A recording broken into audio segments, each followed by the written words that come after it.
પ્રકરણ 5 ધર્મનું પુનરુત્થાન. જ્યારે ધર્મમાં ઉદાસીનતા આવે છે ત્યારે હું મારું સર્જન કરું છું.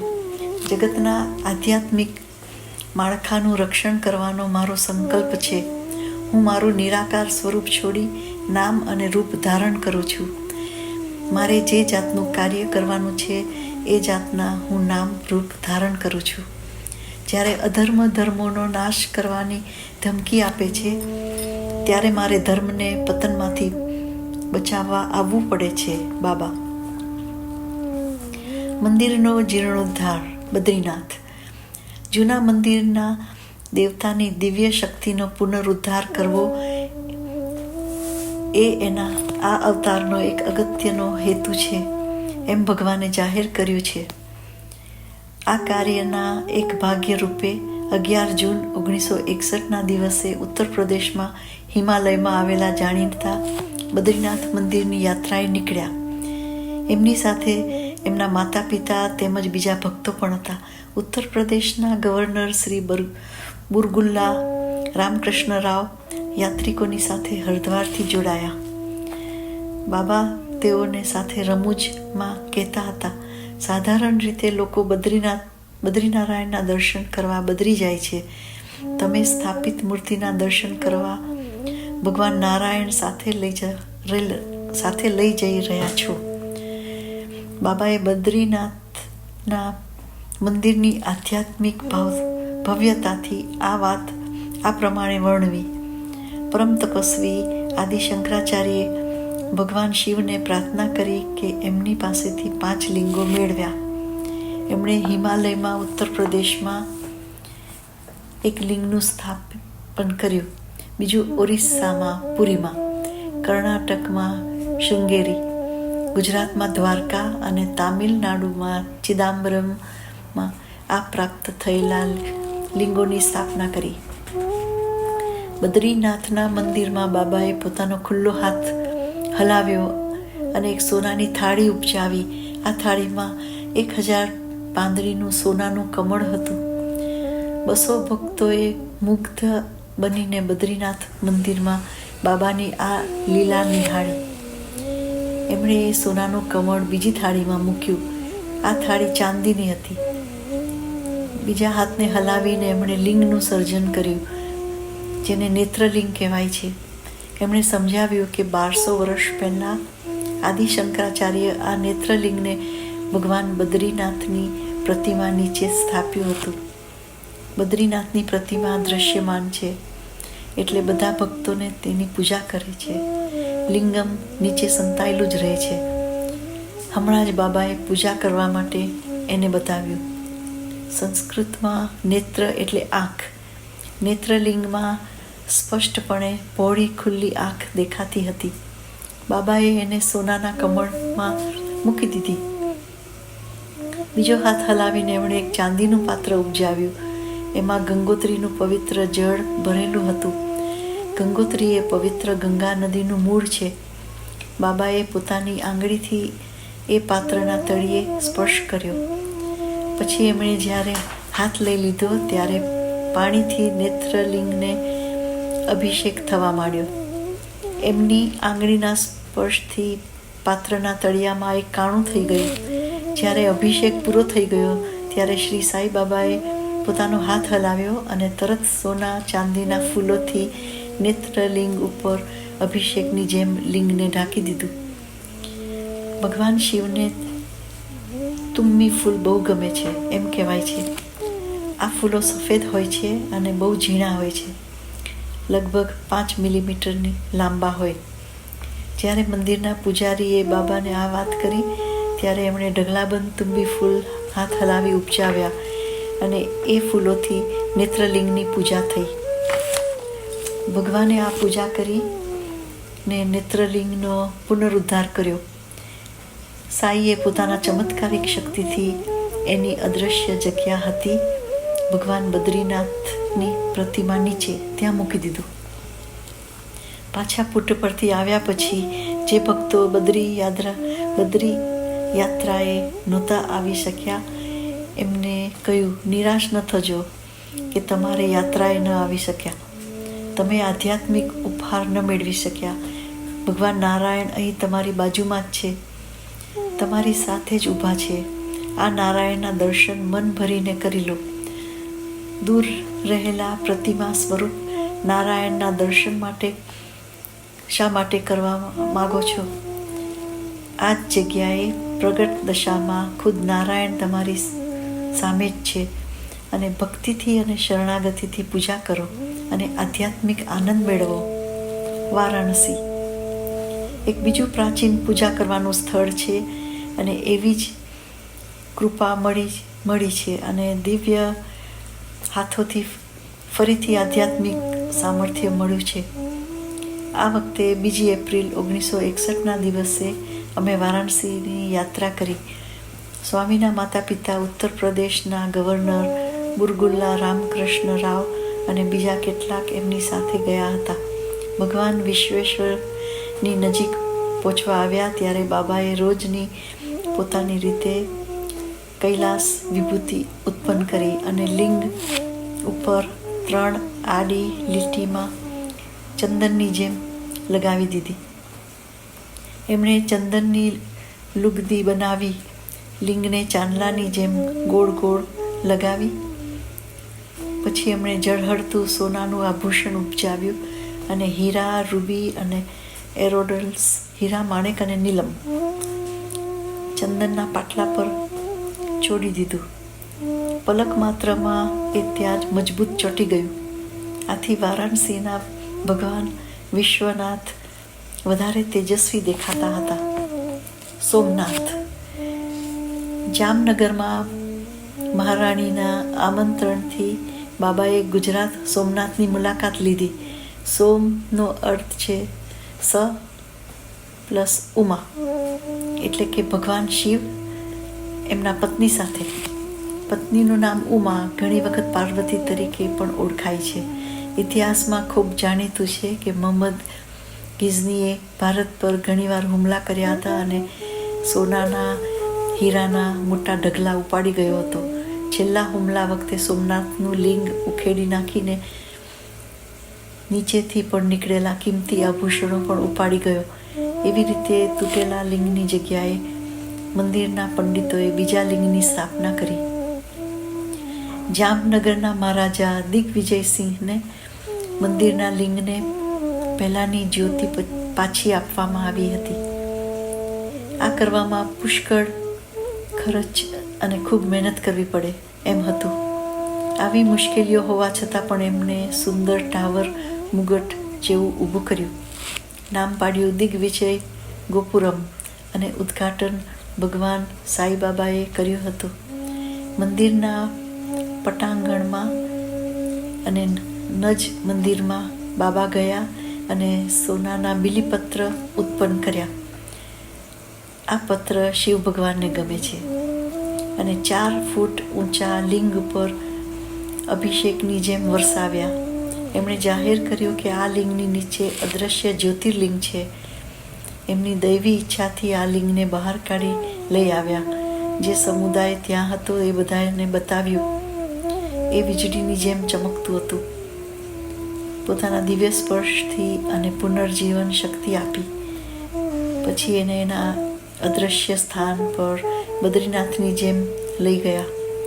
વળી એમણે જાહેર કર્યું કે આજ પછી હવે આ મંદિર પર કોઈ હુમલા નહીં થાય. કોઈ પણ હુમલો કરનાર એના ઉપર લિંગ હાથ પણ નહીં મૂકી શકે. હવે એને કોઈ ભય નથી.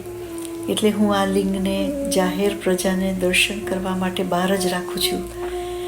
પછી એમણે ચાંદીની પીઠ ઉપજાવી અને ઉપર લિંગને પ્રસ્થાપિત કર્યું. દ્વારકા એ યાત્રામાં બાબા અને સહયાત્રીઓ દ્વારકા પહોંચ્યા. અહીં કૃષ્ણનો મહેલ છે. સ્વામી મંદિરમાં ગયા અને પોતાના દિવ્ય સ્પર્શથી બધું પવિત્ર બનાવ્યું. ત્યાં હજારો લોકો એકત્ર થયા હતા. એમ જ એમને અત્યારના સાઈ કૃષ્ણે દર્શન આપ્યા. પછી ભક્તો સાથે તેઓ દરિયા કિનારે ગયા. પછી બધાને ગોળાકારમાં પોતાની આસપાસ બેસાડ્યા અને રેતીની નાનકડી ટેકરી બનાવી અને પોતાનો હાથ નાખી કૃષ્ણ ભગવાનની સોનાની મૂર્તિ ખેંચી કાઢી. આ અદ્ભુત બનાવથી દ્વારકા મંદિરમાં ફરીથી સામર્થ્ય આવી ગયું. આ ભગવાન સાંઈ બાબાએ જાહેર કર્યું. શ્રી શૈલમ, બીજું મંદિર જેનું નામ સાંઈ બાબાએ પુનરુત્થાન કર્યું એ આંધ્રપ્રદેશમાં શ્રી શૈલમ પર્વત ઉપર મલ્લિકાર્જુન ભગવાનનું મંદિર છે. ભગવાનને 5મી જાન્યુઆરી 1963ના દિને આ મંદિરની મુલાકાત લીધી. સોમનાથની જેમ બાબાએ અહીં પણ નિજ મંદિરમાં પ્રવેશી સોનાના બીલીપત્રો ઉત્પન્ન કર્યા અને તુંબી પુષ્પ પણ ઉત્પન્ન કર્યા અને ભગવાન મલ્લિકાર્જુન પર અભિષેક કર્યો.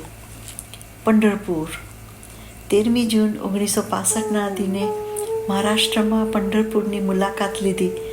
અહીં પાંડુરંગ વિઠ્ઠલ તરીકે શ્રી કૃષ્ણની પૂજા થાય છે. એ અંદર પવિત્ર ઓરડામાં પ્રવેશ્યા અને પાંડુરંગ અને એમના પત્ની રૂક્ષ્મણીના દર્શન કર્યા. એમણે ઓપલનો સુંદર હાર બનાવ્યો અને દેવીના ગળામાં પહેરાવ્યો. આ બધા પ્રસંગોનું વર્ણન છે કે જ્યારે ભગવાન શ્રી સત્ય સાંઈ બાબાએ પૂજા કરવાના અગત્ય સ્થળોની મુલાકાત લીધી હતી અને ત્યારે જ લિંગનું ફરી આધ્યાત્મિક સામર્થ્ય જીવંત કર્યું હતું. દરેક મંદિરમાં સ્વામી માટે પવિત્ર રહેવાનું સ્થળ છે. આ માનવ શરીર ભગવાનનું બેસવાનું સ્થાન છે. એ જ મંદિર છે. મનુષ્ય દેહ ધારણ કરનાર પોતે જ ભગવાન છે. દરેક માણસે મંદિરના કદ અને રચના પર વિચાર કરવો જોઈએ. વૈદિક ધર્મનું પુનર્સ્થાપન. બદ્રીનાથની યાત્રાથી આવ્યા પછી થોડા મહિનામાં બાદ પ્રશાંતિ નિલયમમાં યજ્ઞ કરવાનું સ્વામીને મન થયું. એમના આગ્રહથી ઉત્તર ભારતમાંથી, દક્ષિણ ભારતમાંથી તેમજ આંધ્રપ્રદેશના કોનાસીમા પ્રદેશમાંથી વિદ્વાન બ્રાહ્મણો પુટ્ટપરથી હાજર થઈ ગયા હતા. વૈદિક શાસ્ત્ર પ્રમાણે બાબાએ યજ્ઞ કરવા માટે બધાને દોરવણી આપી.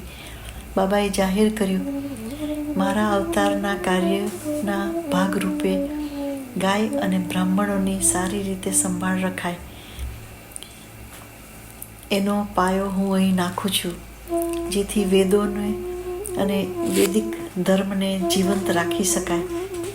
જે યજ્ઞની યોજના કરી જોર શોરથી તૈયારી ચાલી રહી હતી એનું નામ રાખવામાં આવ્યું હતું વેદ પુરુષ સપ્તાહ જ્ઞાન યજ્ઞ. આનું કામકાજ 1 સપ્તાહ સુધી ચાલ્યું અને 1961ના ઓક્ટોબર મહિનામાં દશેરાના તહેવાર સાથે એ ગોઠવાઈ ગયું. વેદ પુરુષ એટલે કે મુખ્ય દેવતા બાબા પોતે જ હતા. મોટા મોટા વેદના અને વૈદિક વિધિના વિદ્વાનો અને પંડિતોને સૌને જુદા જુદા કામ સોંપવામાં આવ્યા હતા. વેદ સમ્રાટ બ્રહ્મથી ચેટુકુમુલ્લી કામ વાધનુલુ સ્વાધ્યક્ષ હતા. આમનાય અર્થ વાચ્યપતિ વેદ સમ્રાટ, આમનાય અર્થ વાચપતિ ગણપતિ વગેરે તે વિષયમાં પ્રવીણ્ય દર્શાવે છે. જેવી કે વેદન શાખા, આધ્યાત્મિક ધાર્મિક કે વૈદિક બ્રહ્મશ્રી ઉપ્પુલ્લુરી ગણપતિ શાસ્ત્રી વેદ અને બીજા આધ્યાત્મિક ધાર્મિક વિષયો પરના સેમિનારના પ્રમુખ હતા. અગ્રગણ્ય વિદ્વાનો અને ગણપતિઓ શ્રી બુલુસુ અપ્પન્ના શાસ્ત્રી, શ્રી કાડિયાલા સીતારામ શાસ્ત્રી, શ્રી કુપ્પા લક્ષ્માવધાની, શ્રી વારાણસી સુબ્રમણ્ય શાસ્ત્રી, શ્રી કુપ્પા બૈરાગી શાસ્ત્રી, શ્રી વેમ્પરાલા સૂર્યનારાયણ શાસ્ત્રી, શ્રી કોમ્પેલ્લા અમ્મના શાસ્ત્રી અને શ્રી હોથા વેંકટરામ શાસ્ત્રી વગેરે બધા પંડિતોને આ વેદ યજ્ઞમાં સહર્ષ રીતે ભાગ લીધો હતો. આ તો વૈદિક ધર્મના આકાશમાં સાચે જ જળાહળા થતી આકાશગંગા હતી.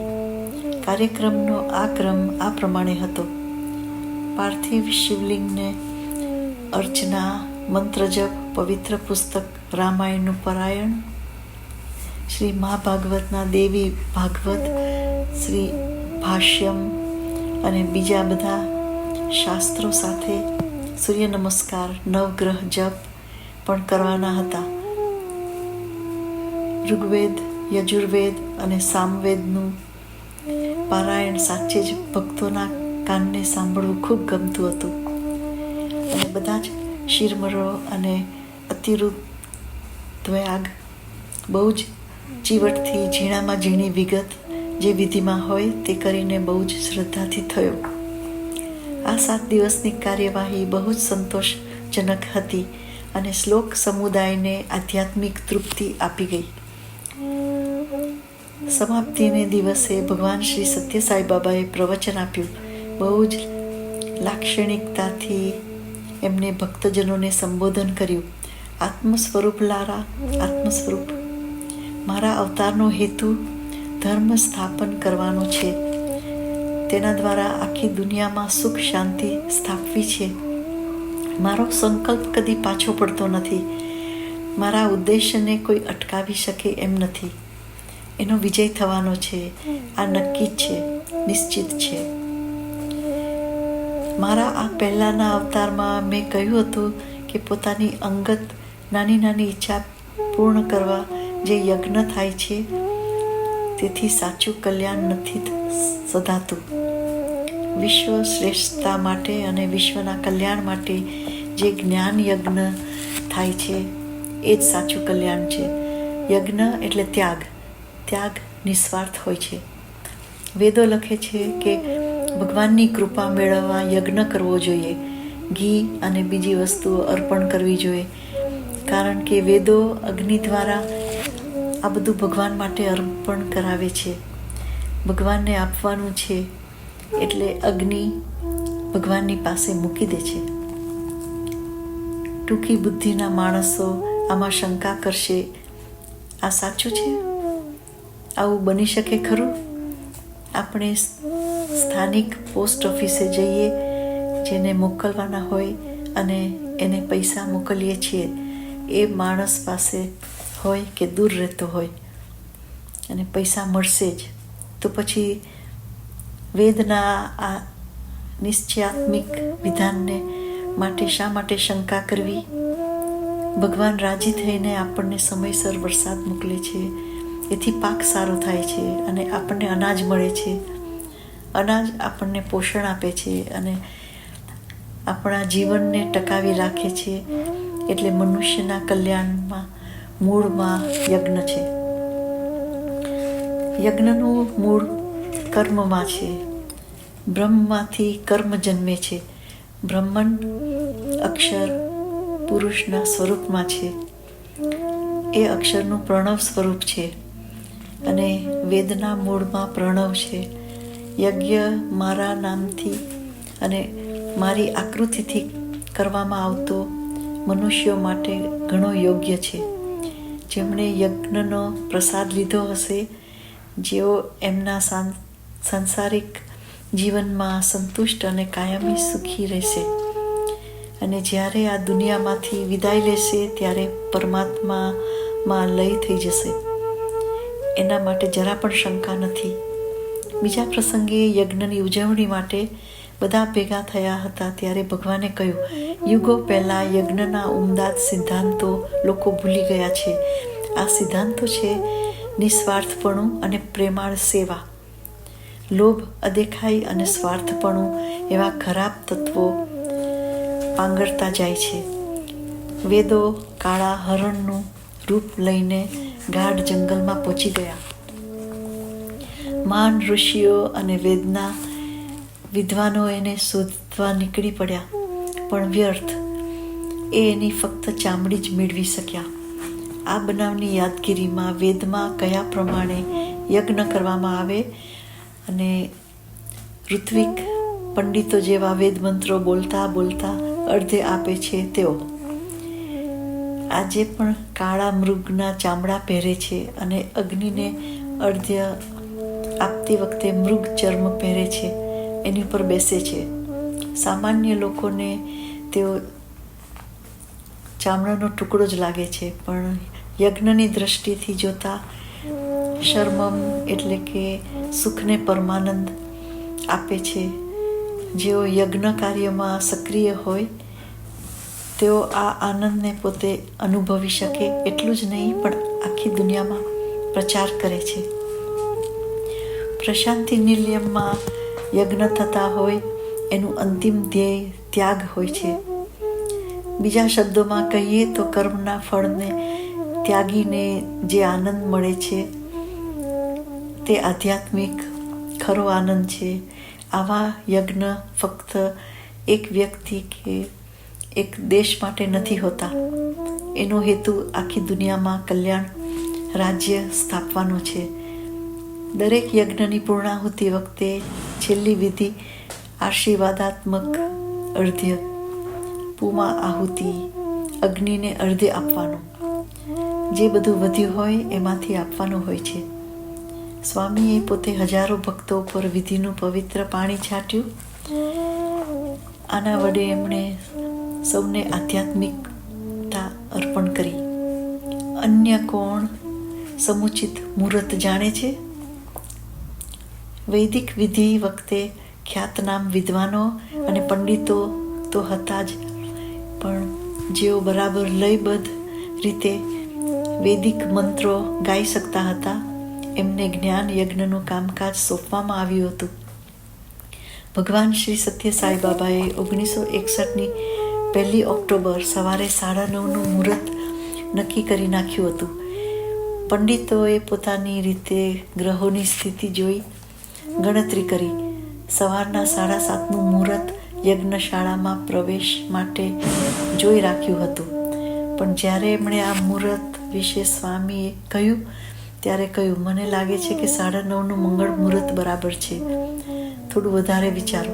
શ્રી વારાણસી સુબ્રમણ્યા શાસ્ત્રી, શ્રી ચંટુકુ મિલ્લી કામાવધાની અને શ્રી કુપ્પા બૈરાગી શાસ્ત્રી, જેમણે સાંઈના આધ્યાત્મિકતાનો અનુભવ કર્યો હતો, એમણે આ મુહૂર્ત માન્ય રાખ્યું. છતાં પણ જે પણ હોય તે પંડિતોએ સવારના 7:30નું મુહૂર્ત જ રાખ્યું. સ્વામી કબૂલ થયા. તેઓએ ત્યારે સ્વામીના આંખનો ચમત્કારો કે હોઠ પરનું સ્મિત જોયું હતું. જે દિવસે જવાનું હતું તે દિવસે ઋત્વિકે અને વૈદિક પંડિતોએ ચિત્રાવતી નદીમાં સ્નાન કર્યું, સંધ્યા વંદન કર્યું. સ્વામીએ આપેલા રેશમી વસ્ત્રો પહેરી 6:30 સવારે તૈયાર થઈ ગયા. એમના હાથમાં પવિત્ર જળ ભરેલું પાત્ર હતું.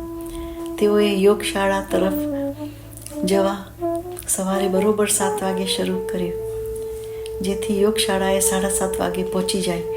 એકદમ આકાશમાં વાદળ ઘેરાયા, ગાજવીજ અને ધોધમાર વરસાદ શરૂ થયો. આ વરસાદ સવારના 9 વાગ્યા સુધી સતત પડતો હતો. ચિત્રાવતી નદીમાં પૂર આવ્યા. કેટલાક પંડિતો પણ ફસાઈ ગયા. એ લોકોએ જ મુહૂર્ત કાઢ્યું હતું. તેઓએ સ્વામીની ડાપણભરી સમજને ઓળખી. 9 વાગ્યા સુધી બધું આકાશ ચોખ્ખું થઈ ગયું. શ્રી સત્ય સાંઈ બાબાએ નક્કી કરેલ મુહૂર્તનો સમય આવ્યો ત્યારે તેઓ ત્યાં પહોંચ્યા. ઋત્વિકનોને લઈને યજ્ઞશાળામાં મંત્રો બોલતા પહોંચ્યા. હજારો ભક્તો ભજન ગાતા હતા. પ્રસંગને અનુરૂપ વાદ્યો પણ વાગતા હતા. બાબાએ અંતે નક્કી કરેલા 9:30ના મુહૂર્તની ક્ષણ આવી. બાબા યજ્ઞશાળામાં પ્રવેશ્યા અને અઠવાડિયા સુધી ચાલનારા યજ્ઞનો આરંભ કર્યો. યજ્ઞ કળશમ.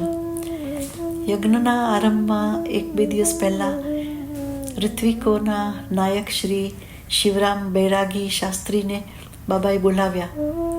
તેમણે એને કહ્યું, લખેલા સિદ્ધાંતને ચુસ્તપણે માનીને યજ્ઞ કરવાનો છે.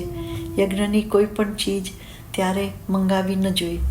યજ્ઞ શરૂ થવાનો હોય તે પહેલાં તમારે જે જે વસ્તુઓ જોઈએ એની યાદી બનાવી મને આપી દેજો. હું જોઈશ કે બધી વસ્તુ આવી શકે છે કે નહીં. સાથેના ઋત્વિકો સાથે ચર્ચા કરી શાસ્ત્રીએ લાંબી યાદી બનાવી. જે તેઓને યાદીમાં લખ્યું હતું તે બધું જ આપવામાં આવ્યું. સ્વામી યજ્ઞશાળામાં જવાના હતા એની 5 મિનિટ પહેલાં શ્રી બૈરાગી શાસ્ત્રીને ખૂબ જ અગત્યની વસ્તુ યાદ આવી. એમની યાદીમાં યજ્ઞ કળશ જ લખવો રહી ગયો હતો. પણ સ્વામીને હવે છેલ્લી ઘડીએ કહે કોણ? એ તો એ સહન ન થઈ શકે એવી મૂંઝવણમાં આવી પડ્યા. સમય ગુમાવવો પોસાય તેમ નહોતું. એટલે એમણે નક્કી કર્યું, બધી હિંમત ભેગી કરી હું મારા કમનસીબ શિર ખભા પર આ જવાબદારી લઈશ અને સ્વામીને કહીશ. એમણે સ્વામીને ક્ષમા આપવા વિનંતી કરી. એમની ભૂલ ક્ષમા આપવા યોગ્ય નહોતી એમ પણ એમણે સ્વામીને કહ્યું. સ્વામી તો કરુણાશીલ છે. ખાતરીપૂર્વક મૃદુ શબ્દો બોલી એમણે કહ્યું, યજ્ઞ પહેલાં ઘણા વખત પહેલાં મેં તમને ચીવટથી યાદી બનાવવાનું કહ્યું હતું. હવે તમારી પાસે ફક્ત 5 મિનિટ છે. તેઓ પોતાના ઓરડામાં ગયા અને 3 મિનિટમાં હાથમાં ચાંદીનો કળશ લઈને આવી ગયા. એની કારીગરી આવા મહાન પ્રસંગને શોભતી હતી. એમાં કેટલાય દેવતાઓની મૂર્તિ હતી. નવાઈ પામેલા શાસ્ત્રીને સ્વામીએ કહ્યું, શિરડી સાઈના મારા અવતારમાં આ કળશ હું ચિચોલીમાં રાજાના મહેલમાં રાખતો હતો. નકામા જૂના ટુકડાઓ એમાં ભરેલા હતા. હું હમણાં ત્યાં ગયો અને શોધ કરી અને હું અહીં લઈ આવ્યો.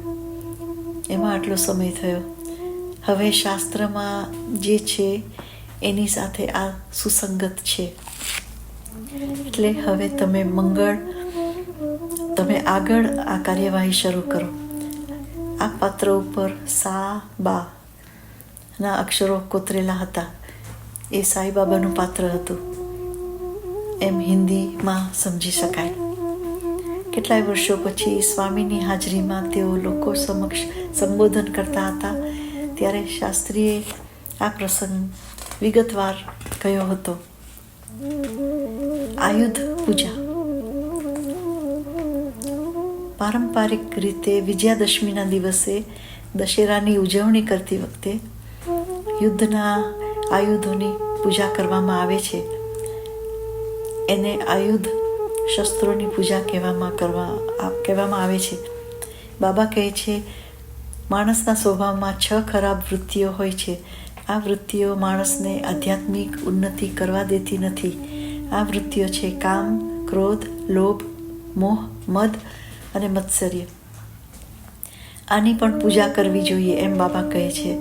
પણ અહીં જરા પૂજાની રીતમાં ફેર છે. આ વૃત્તિઓને ભગવાન તરફ વાળવી જોઈએ જેથી કરીને સાધકને અવરોધ પણ ન કરે અને સાધનામાં મદદ કરે. આથી જે વૃત્તિ પહેલાં ખરાબ ગણાતી હતી એનું પરિવર્તન સારામાં થઈ ગયું. આ કેવી રીતે શક્ય બને? કામ એટલે તીવ્ર ઈચ્છા. એનો ઈશ્વર તરફ વાળો તો એ પછી ઈશ્વરના દર્શનની તીવ્ર ઈચ્છા રાખશે. આમ કામ ભગવાનને મેળવતી આતુરતાના પરિવર્તિત થઈ જશે. ક્રોધ એટલે ગુસ્સો. ભગવાન તરફ એને ફેરવો અને ગુસ્સાથી એને પૂછો, મારી પાસે હજી સુધી કેમ નથી આવ્યા? ક્યાં સુધી મારે રાહ જોવી? મેં શું દોષો કર્યા છે? એ પોતાની કૃપા મારા પર કેમ વરસાવતા નથી? આ બધું ભગવાન સામું ધરો. તમારી અધીરાઈ બતાવો.